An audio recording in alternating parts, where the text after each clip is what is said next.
Good evening students. तो ये मेरी पहली वीडियो है 12th वाले स्टूडेंट्स के लिए।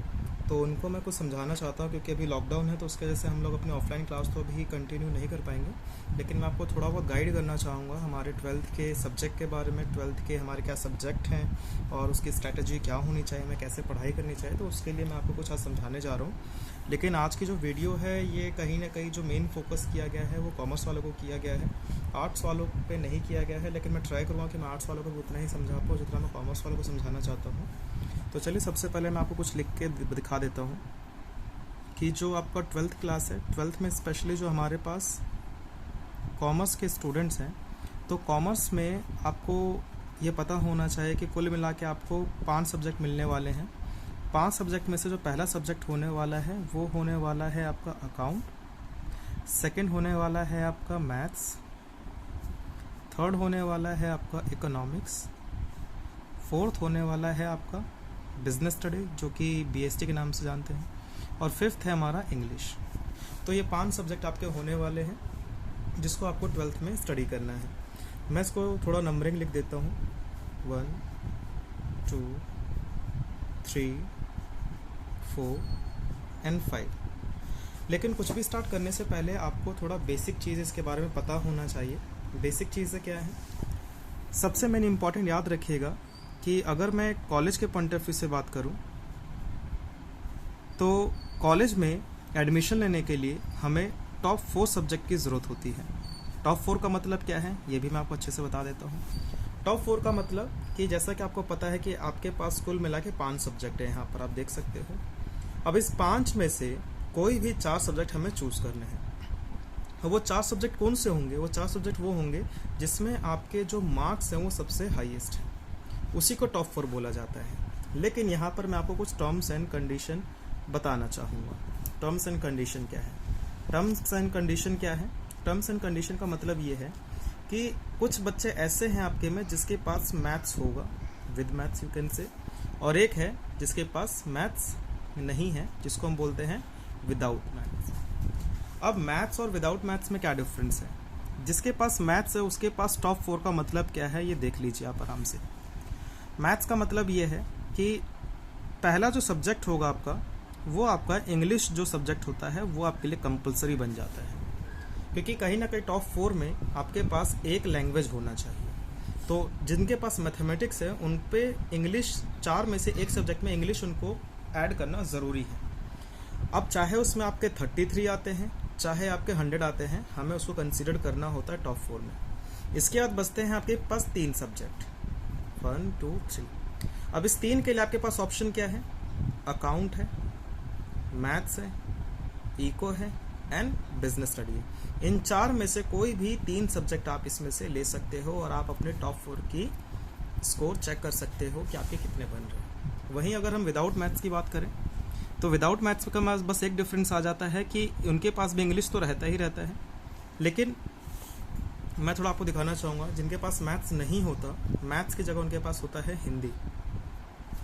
तो इसका मतलब ये है कि जिनके पास मैथ्स नहीं है तो उनके पास, जैसे मैथ्स वालों के पास कंपलसरी हो गया इंग्लिश उनको ऐड करना ही करना है, लेकिन जिनके पास मैथमेटिक्स नहीं है उनके पास ऑप्शन होता है कि वो इंग्लिश और हिंदी इन दोनों में से कोई भी एक सब्जेक्ट को वो अपने एज ए लैंग्वेज में ऐड कर सकते हैं। तो एक सब्जेक्ट इनका हो गया, लेकिन इनके पास एक प्रॉब्लम ये आ जाती है बाकी 3 सब्जेक्ट्स के लिए कि इनके पास ऑप्शन अब नहीं रहे। जैसे कि जिनके पास मैथ्स था उनके पास 4 में से ऑप्शंस थे कि वो 1 2 3 4 में से कोई भी 3 सब्जेक्ट ऐड कर सकते हैं। लेकिन यहाँ पर क्या हुआ, आपके पास अकाउंट्स है, इको है, बिजनेस स्टडी है, लेकिन मैथमेटिक्स है नहीं। तो कहीं ना कहीं आपको ये ज़रूरी है कि इन तीनों में अच्छे नंबर लाना ज़रूरी हो जाता है ताकि आप अपने टॉप 4 जो सब्जेक्ट हैं वो आप इसके अकॉर्डिंग अपने स्कोर देख पाओ कि आपके कितने बन रहे हैं। क्योंकि जो रेगुलर कॉलेज होते हैं, हर एक का सपना होता है रेगुलर कॉलेज में जाना।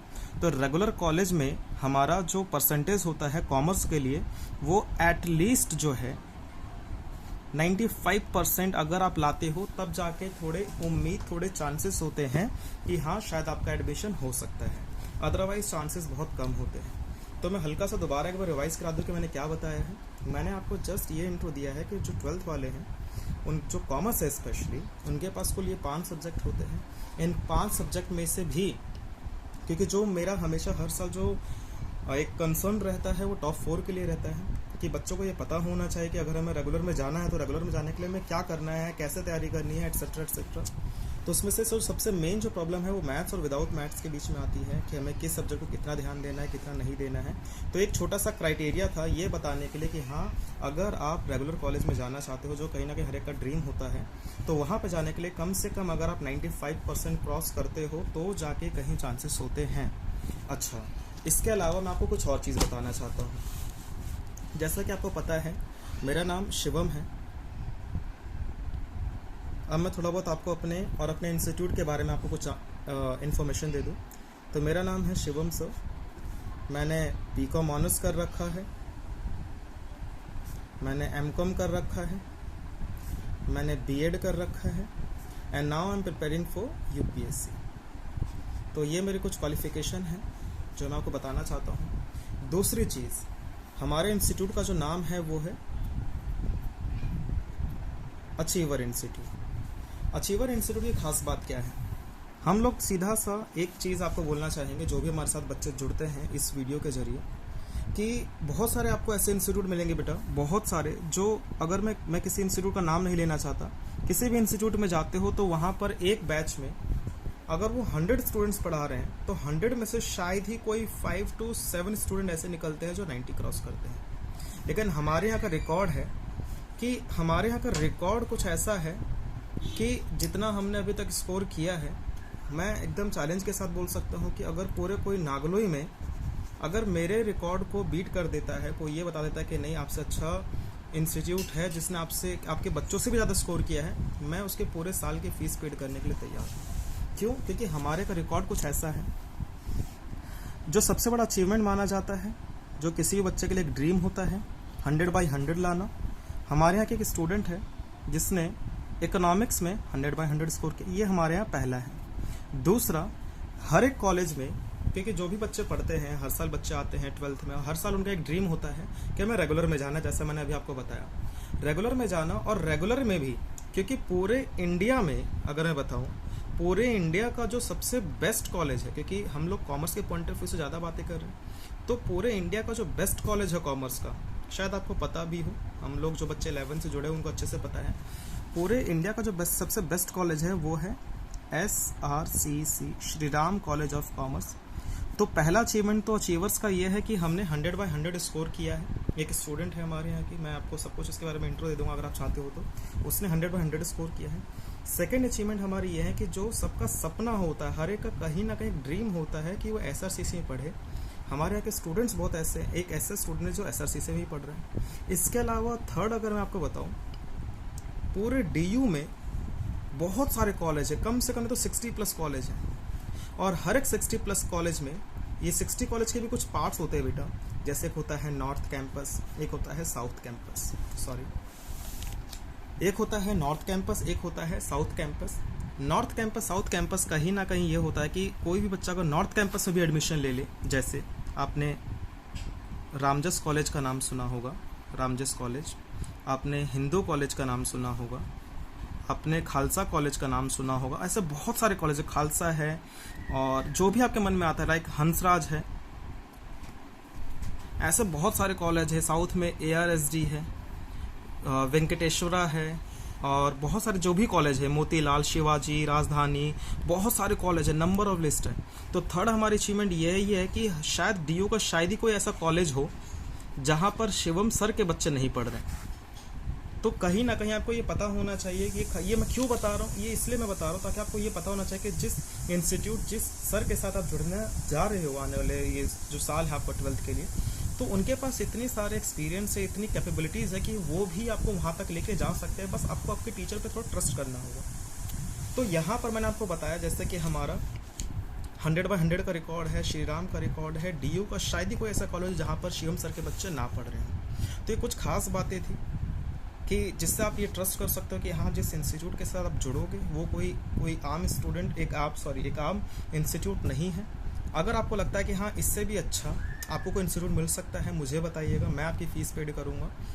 और आप यहाँ पढ़िए, मैं आपको फोर्स नहीं करूँगा, आप पढ़िए, आपको अच्छा लगता है आप ज्वाइन करिए, आप क्लासेस लीजिए, आपको अच्छा लगता है तो आप एडमिशन करिएगा। अगर आपको कभी भी ऐसा लगता है कि नहीं हमारी क्लासेस सेटिस्फाइड नहीं है, हम क्लासेस से सेटिस्फाइड नहीं हो रहे, तो आप अपनी फ़ीस भी रिफ़ंड कर सकते हो। ये मेरी कमिटमेंट है आप लोगों से।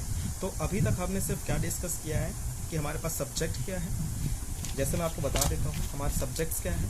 कॉमर्स के 5 सब्जेक्ट होते हैं। ये कॉलेज में एडमिशन का क्राइटेरिया क्या है, जिनके पास मैथ्स, जिनके पास मैथ्स नहीं है। रेगुलर में जाने के लिए एटलीस्ट 95% चाहिए, ये भी मैंने आपको बता दिया है। मैंने कुछ आपको अपने बारे में बताया है कि मेरा नाम क्या है, मेरी क्वालिफ़िकेशन क्या है, और हाँ, मुझे 9 ईयर्स का एक्सपीरियंस है। कॉमर्स वालों को मैं 9 सालों से पढ़ा रहा हूँ।